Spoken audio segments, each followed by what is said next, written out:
Hi, this is Mark Laughlin with the Ambidextrous Gunfighter. For years on my rifles, my 5.56 carbines, like my AR, I've used Hornady Frontier ammunition. I've used the 5.56 ammunition from Hornady, called their Frontier brand. And I like it because it's brass case, and I like it because it's American-made ammo, and it's and Hornady has been a very strong defender of the Second Amendment, sometimes very impressively so. So it's kind of with great trepidation that I have to kind of point out that we've experienced some problems with the Hornady Frontier ammunition. We've had a string of blown primers with the ammo. And so it's kind of a WTF experience for us. You know, even back in my hand loading days, when I used to hand load at maximum pressures for a 45-70, I never had any blown primers. No. I mean, I've occasionally had them where they pull the fired case out of a 45-70 with the maximum power to load, and the primers are kind of smashed a little bit flat, and the lettering on the back of the case is all kind of subdued due to the impact. But so it's a little bit troubling. I'm not sure why this is happening.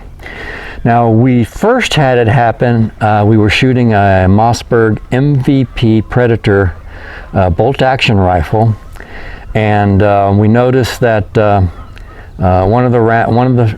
when we discharged it one time, we shot it quite a bit and it was shooting great, but one time a bunch of gas came out right through the back of the bolt, the channel of the boat, right towards the shooter. It wasn't a high velocity gas, but just kind of like billowed out just kind of gently out of the back of the rifle. So that was a little bit alarming. And when we unlocked the bolt and pulled the case out, we found that the primer was had come out of the pocket, and so that we, at the time we just thought, well, man, this is like one of those 1 out of 10,000 events, and we just went on and continued shooting. Well, the next day we're shooting an AR, a BCM upper AR-15, and we had, out of one 28 round magazine or 30 round magazine, we had it was loaded with 28 rounds, we had 3 blown primers. Now, we probably wouldn't even noticed it because generally it was ejecting the primers, ejecting the cases out just fine.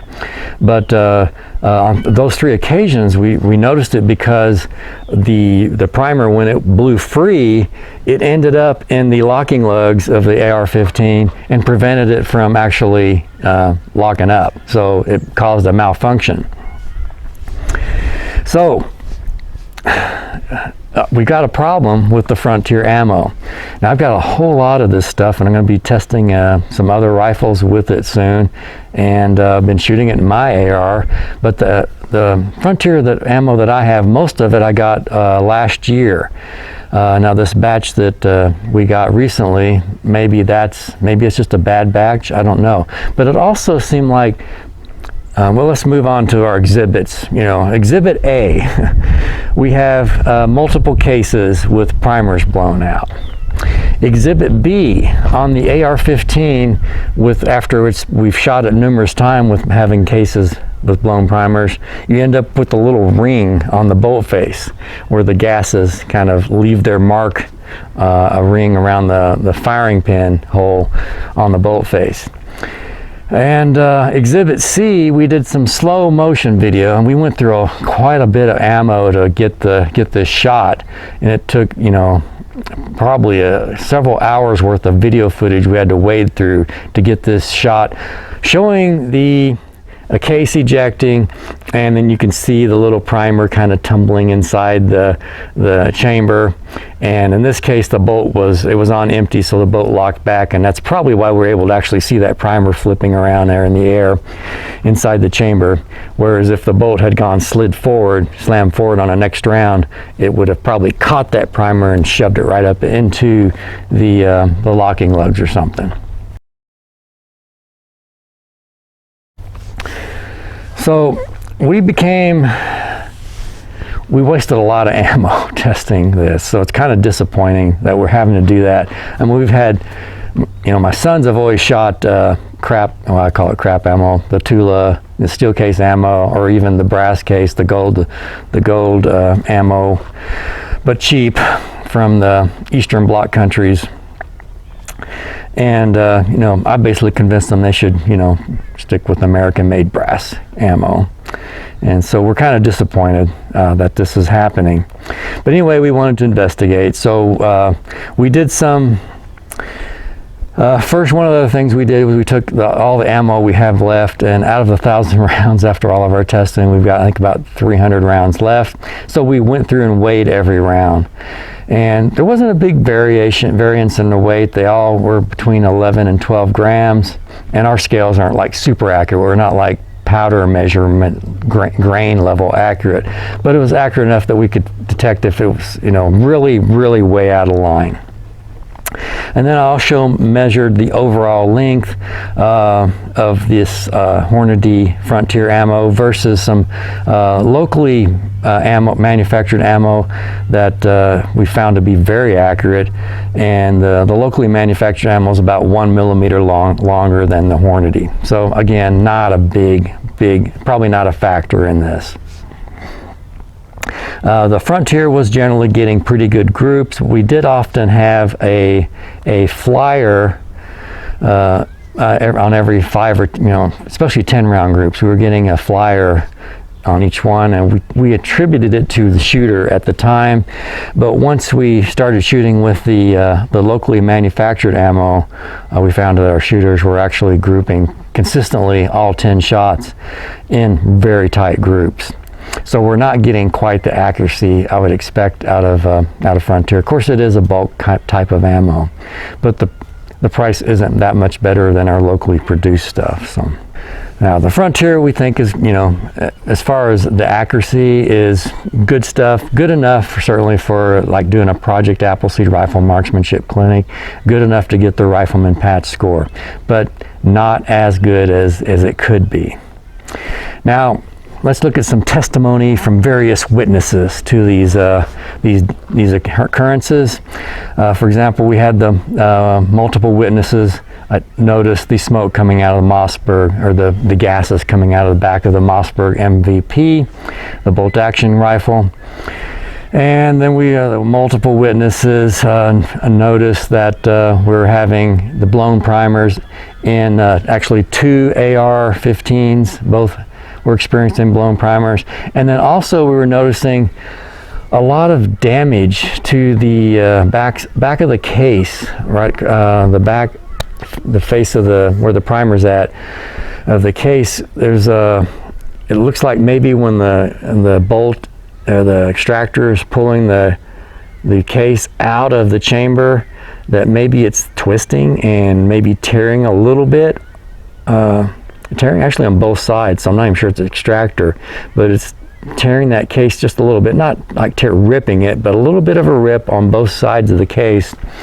So, which kind of makes us suspect that maybe there's a metallurgy problem with the brass in the manufacture of the case. But that's, again, we're just speculating. Our hypothesis, we have a number of kind of out there hypothesis. One is that this bulk ammo was ordered from bulkammo.com, and their warehouse is in Indianapolis, Indiana, at an elevation of 715 feet, shipped here to Wyoming, where we're at an elevation of 4,500 feet. So maybe the ammo is pressurized and has retained the pressure during the shipment from low elevation to high elevation, and either that's affecting its shooting performance, maybe over pressurization, sounds very unlikely, or it's somehow that extra pressure over a period of time in shipping and maybe being shook around. During shipment and being shook around, that little bit of extra pressure inside, maybe it's kind of unseating, or maybe not really unseating, or else we'd notice it, but compromising that seat between the primer and the case. That's pretty wild, but that's just one of our hypotheses. Probably our primary hypothesis leading for us is we suspect that the case is not properly annealed. Like I said, many cases do appear to be suffering damage that our other ammo is not displaying. Another possibility is maybe some overpressurization issue. Because we measured all the ammo, that seems unlikely, and also given that the 5.56 cartridges are usually pretty full, so it'd be kind of hard to really overload enough to cause a serious overpressurization issue on the 5.56 cartridge. So if it's an overpressurization issue, it would probably have to be maybe just more of a wrong powder for that cartridge. Again, that seems unlikely, but a possibility. Also, we entertain the idea that maybe the crimp on the bullet was too tight, and that it's creating more pressure than needs to be to get that bullet started down the barrel for the initial movement of the bullet. Again, that seems unlikely, but something kind of where you're thinking that along that lines, as well as on the lines that maybe the bullet was seated really too far forward, too long of an overall length, and the bullet is getting stuck into the rifling lands, and therefore creating an overpressurization issue. Trying to launch that bullet get it moving when it's jammed up against the lands. But again, the overall length we found is 1 millimeter less on the Hornady than our ammo that's actually shooting really well. So that seems unlikely as well. The other thing is maybe global warming, or our other theory is that vegan terrorists have intercepted the ammo when it was shipped from bulkammo.com to us, and that they took each round, several samples of rounds, pulled the bullets off, stole some of the powder, and then put in some tofu, and then put the round back in, and then shipped it on to us. So vegan terrorists may be responsible for the failure of the ammo as well. So anyway, in sum, hopefully Hornady can track down the problem and resolve it. It looks like we're not the only ones experiencing this. As best we can tell, there are other people reporting on the internet a problem with the Frontier ammo. Would really like to get back to using it, but at this point, we're going to probably start relying upon our local manufacturer of 5.56 ammo. This is Mark Laughlin with the Ambidextrous Gunfighter. Thanks for watching. Please like, share, and subscribe.